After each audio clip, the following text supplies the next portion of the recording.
आज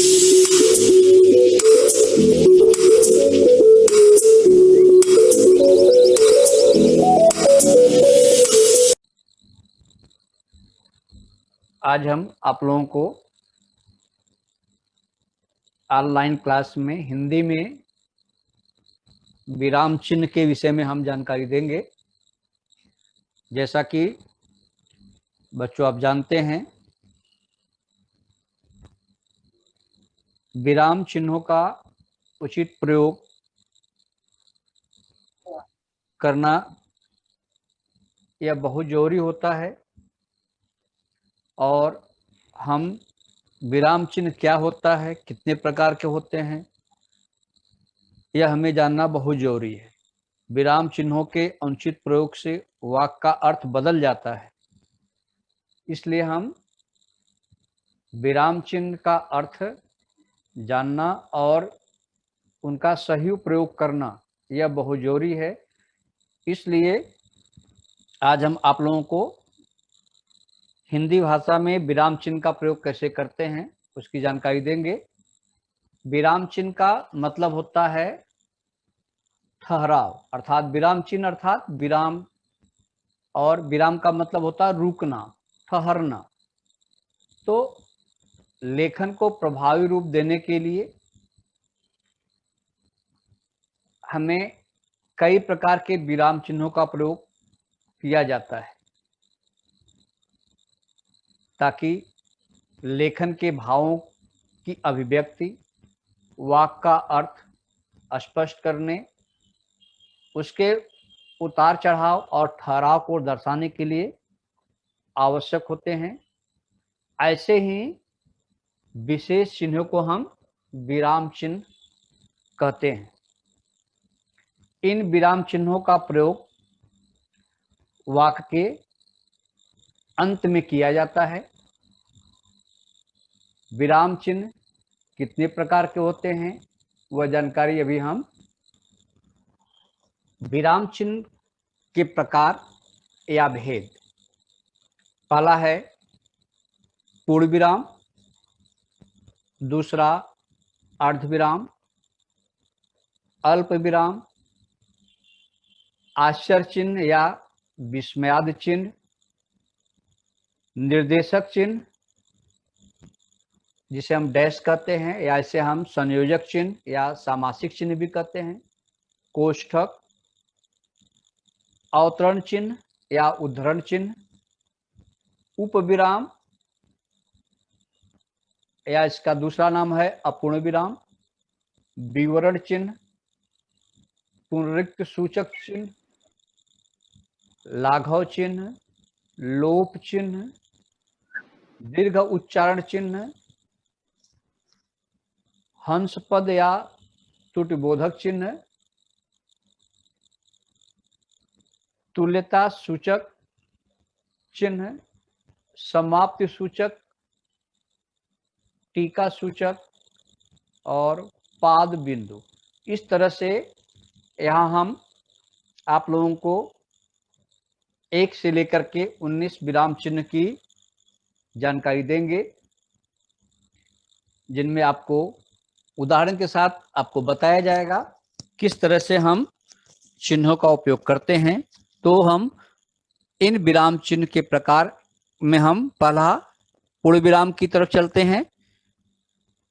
पूर्ण विराम का मतलब एक छोटी सी खड़ी पाई वाक्य के अंत में लगाते हैं। किसी वाक्य के अंत में पूर्ण विराम चिन्ह लगाने का अर्थ होता है वह वाक्य खत्म हो गया है, अर्थात पूर्ण हो गया है। पूर्ण विराम का प्रयोग प्रश्न सूचक और विस्मयाद सूचक वाक्यों को छोड़कर बाकी सभी प्रकार के वाक्यों के अंत में किया जाता है। जैसा कि आप देख रहे हैं, श्याम ने खाना खा लिया है, अर्थात यहाँ यह वाक्य पूरा होता है, इसलिए इसके अंत में पूर्ण विराम का चिन्ह अर्थात एक छोटी सी खड़ी पाई लगा दी गई है। और हमेशा यह भी याद रखते हैं कि जहां हमारा वाक्य समाप्त होता है उस अंतिम अक्षर से थोड़ी सी दूरी रख करके, अर्थात लगभग 2 बिंदु की दूरी रखने के बाद हम विराम चिन्ह को लगाते हैं, जैसा कि आप स्क्रीन पे देख रहे हैं। अगला है वह कल आएगा। आगे हम पूर्ण विराम का चिन्ह लगाए हैं क्योंकि यह वाक्य पूरा होता है। तुम घर चले जाओ, हमारा वाक्य कथन यह पूरा होता है, अर्थात जब यह वाक्य पूरा होता है तो हम विराम चिन्ह अर्थात पूर्ण विराम चिन्ह लगाते हैं। आगे हम चलते हैं अर्ध विराम चिन्ह। जैसा कि बच्चों आप देख रहे हैं, अर्ध विराम चिन्ह का जो संकेत होता है, ऊपर बिंदी नीचे कामा की तरह से, अर्थात विराम चिन्ह आप देख रहे हैं किस तरह से लगाया जाता है। जब किसी वाक्य को कहते हुए बीच में हल्का सा विराम लेना हो पर वाक्य को खत्म न किया जाए तो वहां पर अर्ध विराम चिन्ह का प्रयोग किया जाता है। या कहा जाए कि जहां पूर्ण विराम की अपेक्षा कम विराम लेना हो और अल्प विराम की अपेक्षा ज्यादा विराम लेना हो तो वहां अर्ध विराम का हम प्रयोग करते हैं। जैसा कि हम आपको उदाहरण में बता रहे हैं बच्चों, राम तो अच्छा लड़का है किंतु उसकी संगत कुछ ठीक नहीं है। यहां हम देख रहे हैं दोनों वाक्य के बीच में, चूंकि यह एक दूसरे से वाक्य एक दूसरे पर संबंधित है अर्थात एक दूसरे पर आधारित है, इसलिए यहां बीच में हम अल्प विराम का चिन्ह लिया गया है। अगला प्रश्न अगला वाक्य है, जिसे मैंने अपना दोस्त समझा वही आस्तीन का सांप निकला। यहां भी हम देख रहे हैं कि जिसे मैंने अपना दोस्त समझा वही आस्तीन का सांप निकला, दोनों के बीच में हम विराम का चिन्ह लगाए हैं। वह विराम का चिन्ह क्या है? अल्प विराम चिन्ह है। तो इस तरह से बच्चों आपको मैंने बताया। आगे हम अर्ध विराम के बाद अल्प विराम पर चलते हैं, क्योंकि अभी हमने आपको अर्ध विराम की बात किया, क्योंकि अर्ध विराम का चिन्ह जो है अल्प विराम की अपेक्षा ज्यादा विराम के लिए होता है, जिसे हम अर्ध विराम कहते हैं। तो इस तरह से हमने आपको दो उदाहरण के द्वारा अर्ध विराम का हमने बताया कि किस तरह से अर्ध विराम का चिन्ह लगता है।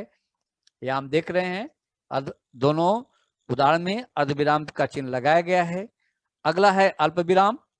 तो जब किसी वाक्य को प्रभावी रूप से कहने के लिए वाक्य में अर्ध विराम से ज्यादा परंतु पूर्ण विराम से कम विराम अर्थात काम देर से रुकना हो हमको लेना होता है, वहां हम अल्प विराम चिन्ह का प्रयोग करते हैं। तो हम आगे चलते हैं। जैसे श्याम जरा इधर जाना, या हम देख रहे हैं श्याम के लिए थोड़ा सा हमको रुकना पड़ रहा है, श्याम जरा इधर आना। तो यहां हम अल्प विराम का चिन्ह हम लगा दिए हैं। हाँ मैं कल दिल्ली जाऊंगा, अर्थात जहां वाक्य समाप्त होता है वहां हम देखते हैं पूर्ण विराम लगाया गया है और बीच में हाँ के बाद जो है अल्प विराम का प्रयोग किया गया है। तो बच्चों अल्प विराम का प्रयोग निम्नलिखित परिस्थितियों में किया जाता है। जैसे अंकों को लिखते समय हम अल्प विराम का चिन्ह लगाते हैं, आप देख रहे हैं 1 2 3 4 5 6 लिखा गया है। तो इन्हें अलग करने के लिए 1 के बाद अल्प विराम, 2 के बाद अल्प विराम का चिन्ह लगाया गया है। कभी कभी हाँ नहीं के बाद हम अल्प विराम का चिन्ह लगाते हैं, जैसे नहीं यह काम नहीं हो पाएगा, तो नहीं लिखने के बाद हम अल्प विराम का चिन्ह लगाते हैं। अगला उदाहरण है, एक ही प्रकार के शब्द का प्रयोग या एक ही प्रकार के वाक्यांश की पुनरावृत्ति होने पर, जैसे भाग भाग से राया, तो भाग से राया, तो यहां हम एक ही प्रकार का जो शब्द है उसका प्रयोग हो रहा है, इसलिए भाग शब्द के बाद हम अल्प विराम का चिन्ह लगा देते हैं। अगला है तारीख और महीना का नाम लिखने के बाद, जैसा कि आप बच्चों देख रहे हैं 23 जनवरी 1897 को सुभाष चंद्र बोस का जन्म हुआ था। तो 23 जनवरी महीने के बाद जो ही हम तारीख महीना लिखते हैं, इसके बाद हम अल्प विराम का चिन्ह लगा देते हैं। तो इस तरह से हमें कहाँ कहाँ अल्प विराम का चिन्ह लगाना चाहिए यह आपको जानकारी दी गई। आगे हम चलते हैं तो प्रश्न चिन्ह पर। बच्चों, प्रश्न चिन्ह में हम देखते हैं प्रश्न चिन्ह का प्रयोग, अर्थात प्रश्न का मतलब ही होता है कि प्रश्न करना, अर्थात प्रश्न चिन्ह का प्रयोग प्रश्न सूचक वाक्यों के अंत में किया जाता है। अर्थात जिस वाक्य में किसी प्रश्न के पूछे जाने का भाव की अनुभूति हो, वहां हम वाक्य के अंत में प्रश्न चिन्ह का प्रयोग करते हैं। तो वाक्य अंत में प्रश्न चिन्ह का प्रयोग, अर्थात कोई भी प्रश्न है उसमें हम प्रश्न चिन्ह का प्रयोग करते हैं। तो आगे हम आपको चलते हैं, वह उदाहरण के द्वारा हम आपको बताते हैं कि किस तरह से हम प्रश्नवाचक के उदाहरण में हमने आपको बताया, यहां तुम तो यहाँ के नहीं लगते, यहां शब्द आ गया, तुम तो यहाँ के नहीं लगते, अर्थात यह एक तरह से प्रश्न हो गया। तो यहां वाक्य के अंत में हमने प्रश्नवाचक चिन्ह लगा दिया। यह तो तुम्हारा घर नहीं है, हम देख रहे हैं, अर्थात ऐसे जो प्रश्न है तो यहां भी हम प्रश्नवाचक चिन्ह देख रहे हैं। तुम तो आज यहां नहीं आने वाले थे, एक तरह से यह भी क्या है, प्रश्न के जैसे हम बात कर रहे हैं, इसलिए प्रश्नवाचक चिन्ह है। साथ में प्रश्नवाचक शब्द क्या, कहां, क्यों, कब, कैसे, किस लिए आदि का प्रयोग जिन वाक्यों में होता है वहां वाक्य अंत में प्रश्न चिन्ह का प्रयोग किया जाता है। जैसे तुम्हारा नाम क्या है, यहाँ क्या शब्द जो है प्रश्नवाचक शब्द हो गया, और यह जो वाक्य है यह प्रश्नवाचक वाक्य है, अर्थात प्रश्नवाचक चिन्ह लग गया। तुम कहाँ जा रहे हो, कहाँ शब्द जो है प्रश्नवाचक शब्द है। तो जिस वाक्य में प्रश्नवाचक शब्द आता है उसके अंत में प्रश्नवाचक चिन्ह लगाया जाता है।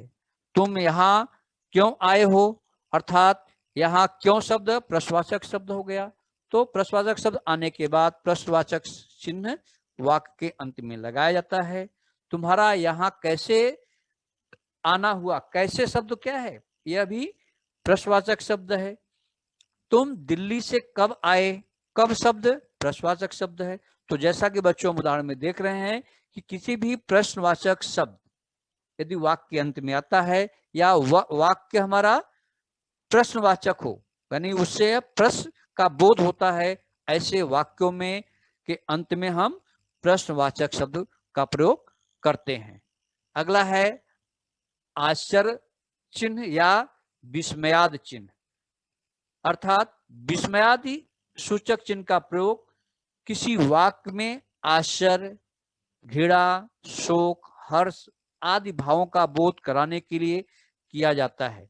जैसा कि आप बच्चों जानते हैं कि विस्मयाद बोधक शब्द ओ, छे, अरे, अरे यार, शाबाश, अच्छा, हाय, हे भगवान, काश के अंत में आश्चर्य चिन्ह या इसी को हम विस्मयाद चिन्ह भी कहते हैं, इन चिन्हों का प्रयोग किया जाता है। अर्थात यह शब्द आप देख रहे हैं विस्मयाद बोधक शब्द के बाद तुरंत, अर्थात जो ही विस्मयाद बोधक शब्द हम लिखते हैं वो हम देखते हैं कि हम इस चिन्ह का प्रयोग करते हैं। जैसे कि बच्चों, वाह क्या सुहावना मौसम है, यह हम देख रहे हैं लास्ट में क्या सुहावना मौसम है, क्या शब्द तो आया लेकिन हम प्रश्नवाचक चिन्ह नहीं लगाए हैं। यह हमेशा ध्यान रखना है कि यदि विस्मयादि बोधक शब्द है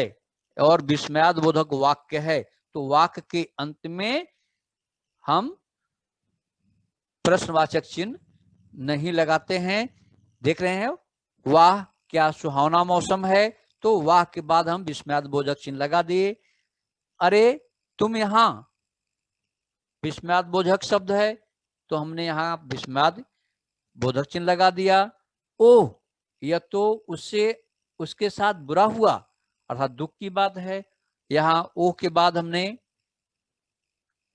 विस्मयादि बोधक चिन्ह लगा दिया। छी कितनी गंदगी है यहाँ, अर्थात घृणा शब्द हो गया, इसके बाद हमने क्या किया, विस्मयादिबोधक चिन्ह। अच्छा, ऐसा कहा उस पाखंडी व्यक्ति ने तुमसे, तो हम यहाँ देख रहे हैं कि उसे एक आश्चर्य लग रहा है कि अच्छा ऐसा कहा उस पाखंडी व्यक्ति ने तुमसे, अर्थात तो उसे बात यह आश्चर्य के साथ वो पूछ रहा है।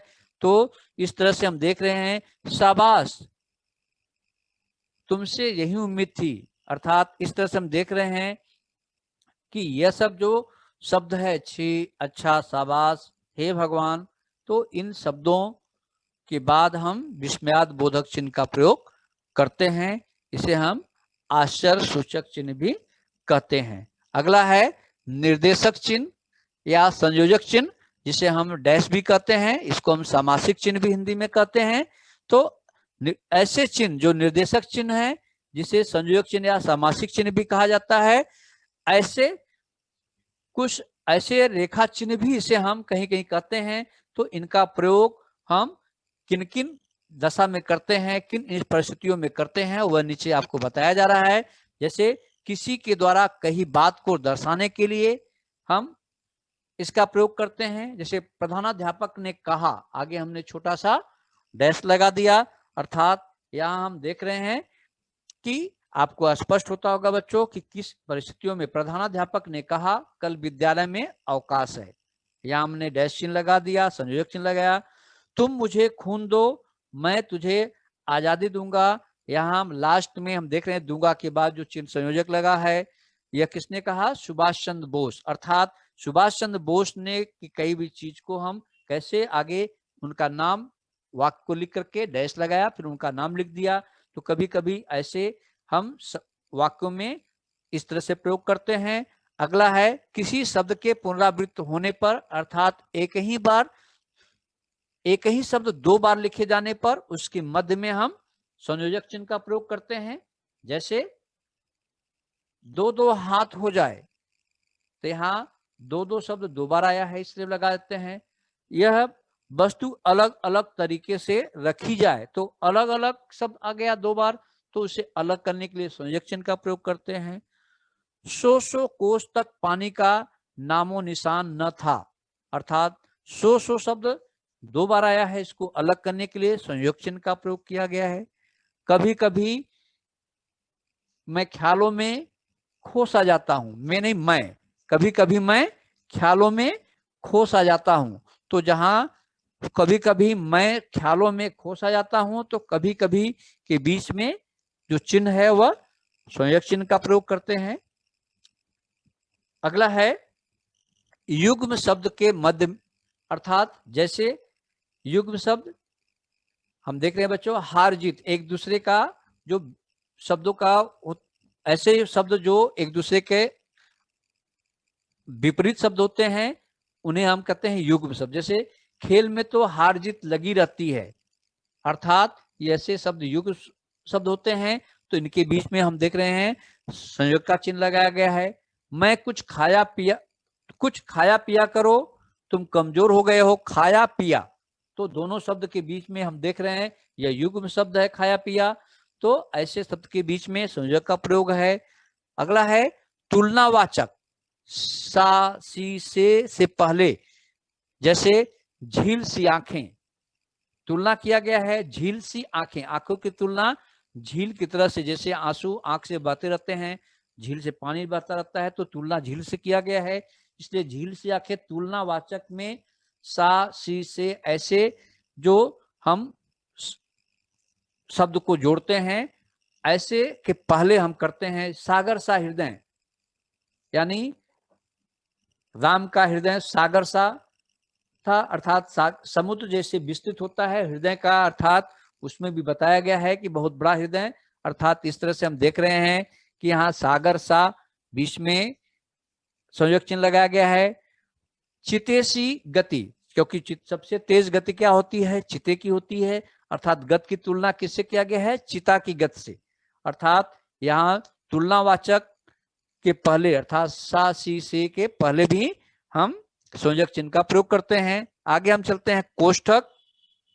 तो जैसा कि आप जानते हैं कोष्ठक, धनु कोष्ठक, छोटा कोष्ठक, यह कोष्ठक के प्रकार हैं, लेकिन कोष्ठक का प्रयोग किसी शब्द को स्पष्ट करने, कुछ अधिक जानकारी बताने आदि के लिए कोष्टक का प्रयोग किया जाता है। कोष्टक का उपयोग मुख्यतः वाक्यों में शब्दों के मध्य में किया जाता है। कोष्टक को लघु कोष्टक, जैसा कि हम बस देख रहे हैं कि जो लघु कोष्टक का, फिर मझला कोष्टक, फिर दीर्घ कोष्टक कहते हैं। तो इन्हें हम हिंदी साहित्य में लघु कोष्टक का अक्सर लघु कोष्टक का ही प्रयोग किया जाता है। इनका उपयोग हमेशा जोड़ी में ही होता है।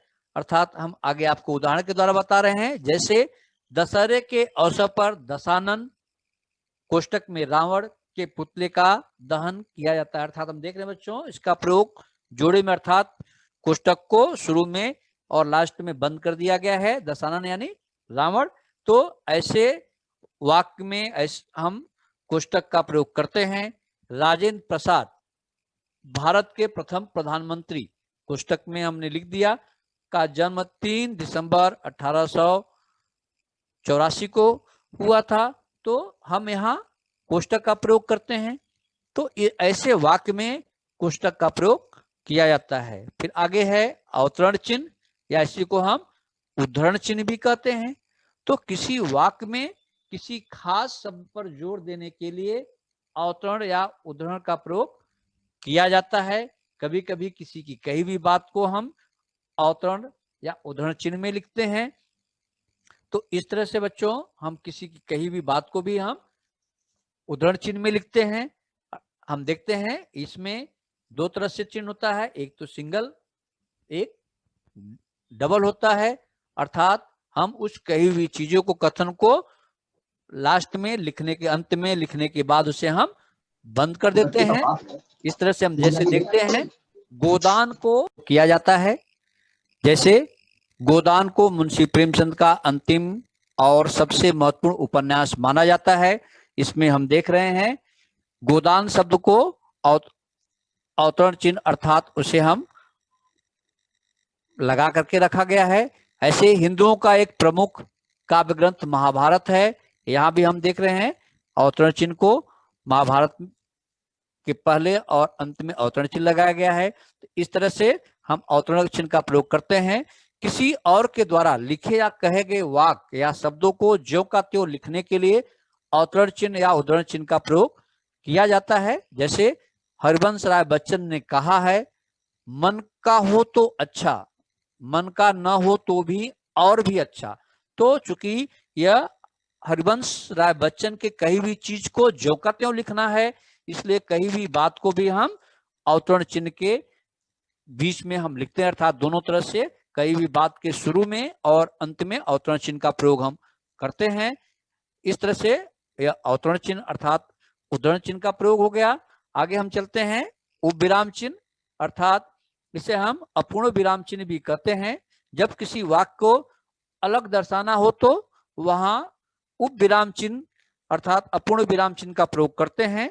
जैसे विज्ञान, वरदान या अभिशाप, तो विज्ञान और वरदान या अभिशाप के बीच में इस तरह से अर्धविराम का जो अपूर्ण विराम का जो प्रयोग किया गया है। उदाहरण अपूर्ण विराम चिन्ह का प्रयोग किया गया है, करने के बाद आगे लिखा गया है राम घर जाता है। जैसा कि बच्चों हम उदाहरण लिखने के बाद इस तरह से चिन्हों विराम चिन्ह का प्रयोग करने के बाद हम आगे लिखते हैं। तो यह हो गया आपका अपूर्ण विराम चिन्ह, अर्थात जब किसी शब्द को अलग दर्शाना होता है तो इस अपूर्ण विराम चिन्ह का प्रयोग करते हैं, जैसा कि हम आपको उदाहरण में दिखाए।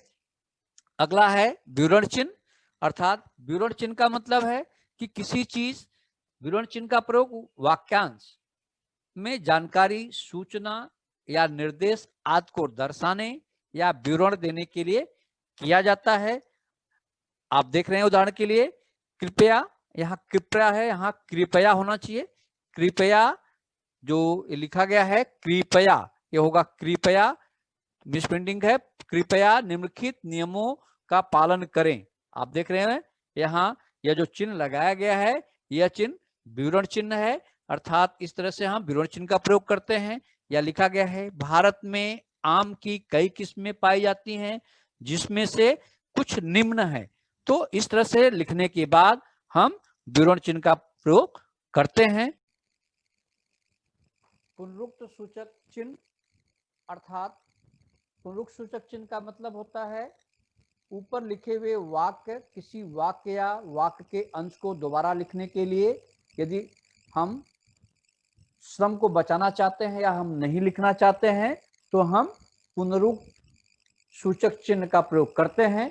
जैसा कि बच्चों आपको उदाहरण से यहाँ स्पष्ट हो रहा है, यहाँ हम देख रहे हैं कि एक तालिका बनी हुई है। इस तालिका में राम, श्याम, प्रकाश और आकाश 3 लोगों का दानकर्ता के नाम के रूप में नाम लिखा गया है। दान राशि में हम देख रहे हैं राम ने 100 रुपये दान दिया, श्याम ने भी 100 रुपये दान दिया, लेकिन हम 100 रुपये न लिख करके वहां जो चिन्ह है जो कि हमने बताया कि पुनरुक्त सूचक चिन्ह, जैसा कि आप देख रहे हैं, तो वह पुनरुक्त सूचक चिन्ह को हमने नीचे लगा दिया। तो इस तरह से प्रकाश ने भी 100 रुपये की राशि दिया, राशि बराबर थी, इसलिए उसके नीचे हमने 100 रुपये न लिख करके पुनरुक्त सूचक चिन्ह लगा दिया। तो बच्चों ऐसे स्थानों पर हम किसी चीज को यदि वैसे लिखना है, सेम लिखना है, उसके नीचे ऐसा क्या होता है, उस लाइन में नहीं, उसके ठीक नीचे हम पुनरुक्त सूचन, हमेशा याद रखिए कभी भी पुनरुक्त जो सूचक चिन्ह रहता है ठीक उसके नीचे लगाया जाता है, और वह यदि वह दोनों एक ही चीज है तो हम नीचे ऐसे चिन्ह का प्रयोग करते हैं। अगला है लाघव चिन्ह। जैसा कि बच्चों आप चिन्ह में देख रहे हैं, लाघव चिन्ह का छोटा सा गोलाकार चिन्ह होता है। किसी शब्द का संक्षिप्त रूप लिखने के लिए लाघव चिन्ह का प्रयोग हम करते हैं। जैसे कि हम देख रहे हैं डॉक्टर को हमने संक्षिप्त में डॉ लिख करके आगे लाघव चिन्ह का प्रयोग किया गया है। प्रोफेसर को हम लिखते हैं, लिख करके आगे हम प्रो लिख करके आगे हम लाघव चिन्ह का प्रयोग किए हैं। ऐसे ही उत्तर प्रदेश को उ लिख करके लाघव चिन्ह, प्र लिख करके लाघव चिन्ह का प्रयोग किया गया है। तो इस तरह से हम संक्षिप्त रूप लिखने के लिए आगे हम लाघव चिन्ह का प्रयोग करते हैं। आगे है लोभ चिन्ह। तो लोभ चिन्ह में जैसा आप देख रहे हैं कि या तो 3 डाट दिखाते हैं या ऊपर की तरफ 4 धन का निशान दिखा देते हैं। अर्थात जब वाक्य या अनुच्छेद को में कुछ अंश छोड़कर लिखना हो तो लोभ का प्रयोग करते हैं, अर्थात लोभ चिन्ह का प्रयोग करते हैं। लोभ का मतलब ही होता है कि खत्म होना, अर्थात उसको हम लोभ बोलते हैं। तो यहां हम देखते हैं मैं टिकट ले आऊंगा पर, तो आगे की कही हुई चीज को लोप कर दिया गया है, अर्थात लोप चिन्ह दिखा दिया गया है। इसका मतलब इसके आगे भी कुछ कहा गया है, लेकिन उस चीज का लोप करने के बाद कमा लगा करके आगे क्या लिखा गया है, मैं साथ नहीं चलूंगा। तो इस तरह से ऐसे स्थानों पर जैसा कि बच्चों बताया गया है कि वाक्य और अनुच्छेद में कुछ अंश को छोड़कर लिखना हो तो लोप चिन्ह का प्रयोग करते हैं। या हम वाक्य में देख रहे हैं कि कुछ चीजों को, ऐसा आपको पढ़ने से भी लग रहा है कि कुछ चीजों को छोड़ दिया गया है, अर्थात इसका 3 डाट दिखाया गया, अर्थात आगे कुछ चीज छोड़ी गई है। तो ऐसे में हम लोप चिन्ह का प्रयोग करते हैं। आगे हम दीर्घ उच्चारण चिन्ह। तो दीर्घ उच्चारण चिन्ह का मतलब होता है जब वाक्य के किसी शब्द विशेष के उच्चारण में अन्य शब्दों की अपेक्षा अधिक समय लगता है तो वहां दीर्घ उच्चारण चिन्ह का प्रयोग करते हैं। जैसे छंद में दीर्घ मात्रा का, की, कु, के, कै, को, क और लघु मात्रा को दर्शाने के लिए इन चिन्हों का प्रयोग किया जाता है। आगे हम देखते हैं जैसे देखत भृगुपति बेश कराला, या हम देख रहे हैं जहां लघु चिन्ह अर्थात 16 मात्राएं दिखाई गई हैं। यह आपको आगे सोठा, दोहा आपके पहचान में इन चिन्हों का प्रयोग हम देखते हैं। तो यहाँ देख रहे हैं कि एक खड़ी पाई को 1 मात्रा और यश को 2 मात्रा, यश जैसे जो लिखा गया यश नहीं है, वह चिन्ह है, अर्थात उसे 2 मात्रा मानते हैं। यह आपको जब पढ़ाया जाएगा दोहा क्या होता है, सोठा क्या होता है, चौपाइयां क्या होती हैं, तो इस तरह से नीचे हम इन चिन्हों को लगा करके इनकी मात्राओं को गिन करके हम वह उसको हम देखते हैं। तो ऐसे जगह हम इस तरह से प्रयोग करते हैं। तो इस तरह से बच्चों हम दीर्घ चिन्ह का प्रयोग करते हैं। आगे है हंस पद या त्रुटिबोधक चिन्ह। तो जब किसी वाक्य अथवा वाक्यांश में कोई शब्द अथवा अक्षर लिखने में छूट जाता है तो छूटे हुए वाक्य के नीचे हम हंस पद चिन्ह का प्रयोग कर छूटे हुए शब्द को ऊपर लिख देते हैं। इसे हम हंस पद चिन्ह कहते हैं। तो आगे देखिए, जैसे राम कल जाएगा, यहां दिल्ली शब्द छूट गया तो राम कल दिल्ली जाएगा, हमें लिखना था राम कल दिल्ली जाएगा, लेकिन लिखते समय दिल्ली छूट गया तो हम हंस पद का उपयोग दिल्ली लिख करके नीचे से हंस पद का उपयोग कर दिए। अर्थात वह दिल्ली शब्द जहां हंस पद लगाया गया है अर्थात यहां होना चाहिए, इसकी जानकारी होती है। इसे हम क्या कहते हैं, हंस पद कहते हैं। इस तरह से आगे चलते हैं तो हम तुल्यता सूचक, अर्थात तुल्यता सूचक का मतलब बराबर चिन्ह लगता है। तो किसी शब्द अथवा गणित के अंकों के मध्य की तुल्यता, समानता या बराबरी आदि को हम दर्शाने के लिए तुल्यता सूचक चिन्ह का प्रयोग किया जाता है। तो हम यहाँ देखते हैं बच्चों, जैसे अशिक्षित मतलब अनपढ़, जैसा हम कभी कभी समानार्थी शब्द लिखते हैं वहां भी इस तरह से तुल्यता चिन्ह का अर्थात बराबर चिन्ह का प्रयोग करते हैं। अशिक्षित और अनपढ़ शब्द दोनों क्या है, एक ही समानार्थी शब्द हैं, अर्थात यहाँ तुल्यता शब्द का प्रयोग किया गया। 4 और 4 8, अर्थात 4 और 4 जो लिखा गया है और 8 दोनों क्या तुल्य हैं, इसलिए बराबर का चिन्ह या इसको हम तुल्यता चिन्ह कहते हैं। तो अ और ब दोनों यदि तुल्य हैं तो बीच में तुल्यता चिन्ह का प्रयोग किया गया है। आप देख रहे हैं कि किसी शब्द अथवा गणित के अंकों में मध्य में तुल्यता अर्थात समानता या बराबरी को दर्शाने के लिए तुल्यता सूचक चिन्ह का प्रयोग करते हैं। तो बच्चों यहाँ स्पष्ट हो गया, आप लोग समानार्थी शब्द लिखते समय इसका प्रयोग हमेशा करते आए हैं। तो यह हो गया तुल्यता। समाप्त सूचक, अब हम कोई पाठ समाप्त होता है या कोई टॉपिक समाप्त होती है तो हम इस तरह से नीचे हम समाप्त सूचक चिन्ह लगाते हैं। तो समाप्त सूचक चिन्ह का उपयोग बड़े लंबे लेख, कहानी, अध्याय अथवा पुस्तक के अंत में करते हैं, जो कि यह सूचित करता है कि लेख, कहानी, अध्याय अथवा पुस्तक समाप्त हो चुकी है। तो इस तरह से हम ऐसे जगह हम समाप्त सूचक चिन्ह का प्रयोग करते हैं, अर्थात हम 2 डॉट दिखाते हैं, बीच में शून्य जैसे लिख देते हैं। आप देखते हैं आप लोग अध्याय जहां समाप्त होता है चैप्टर वहां भी आप लोग इस तरह से लिख देते हैं। कभी कभी हम निबंध लास्ट होता है वहां भी इस तरह से लिख देते हैं। तो इस तरह से हम समाप्त सूचक चिन्ह का प्रयोग हो गया। अगला है टीका सूचक, अर्थात कोई भी टिप्पणी लिखना रहता है, यदि हमको लिखना है तो नीचे हम टिप्पणी लिख करके ऊपर इस तरह से स्टार का चिन्ह या इस तरह से हम दिखा देते हैं, तो इसे हम टीका सूचक चिन्ह कहते हैं। और अंतिम चिन्ह है पाद बिंदु। तो यह इस तरह से हम आप लोगों को हम सभी विराम चिन्हों की जानकारी हमने आपको दिया और आपको उदाहरण के साथ समझ में भी आया होगा। तो इस तरह से बच्चों हिंदी में विराम चिन्हों का प्रयोग कैसे करते हैं वह हमने बताया, क्योंकि विराम चिन्ह का प्रयोग किसी भी भाषा के लिए बहुत जरूरी है। यदि विराम चिन्ह के अनुचित प्रयोग हो जाते हैं तो वाक्य का अर्थ बदल जाता है। इसलिए हमें विराम चिन्ह का उचित प्रयोग करने के लिए सभी विराम चिन्हों की जानकारी होनी चाहिए और किन विराम चिन्हों का प्रयोग कहाँ करते हैं यह भी हमें मालूम होना चाहिए। यह जानकारी आपको इस आज की जानकारी से मिलेगा। तो इस तरह से बच्चों आप जो है जानकारी कर सकते। बच्चों आशा करता हूं कि आप सभी यह टॉपिक समझ गए होंगे। एजुकेशन बाय एके की नई नई वीडियो को देखने के लिए हमारे YouTube चैनल @_by_ak को लाइक, शेयर एंड सब्सक्राइब करें। साथ ही बेल आइकन को प्रेस करें ताकि आपको नए नए वीडियो का नोटिफिकेशन मिलता रहे। धन्यवाद।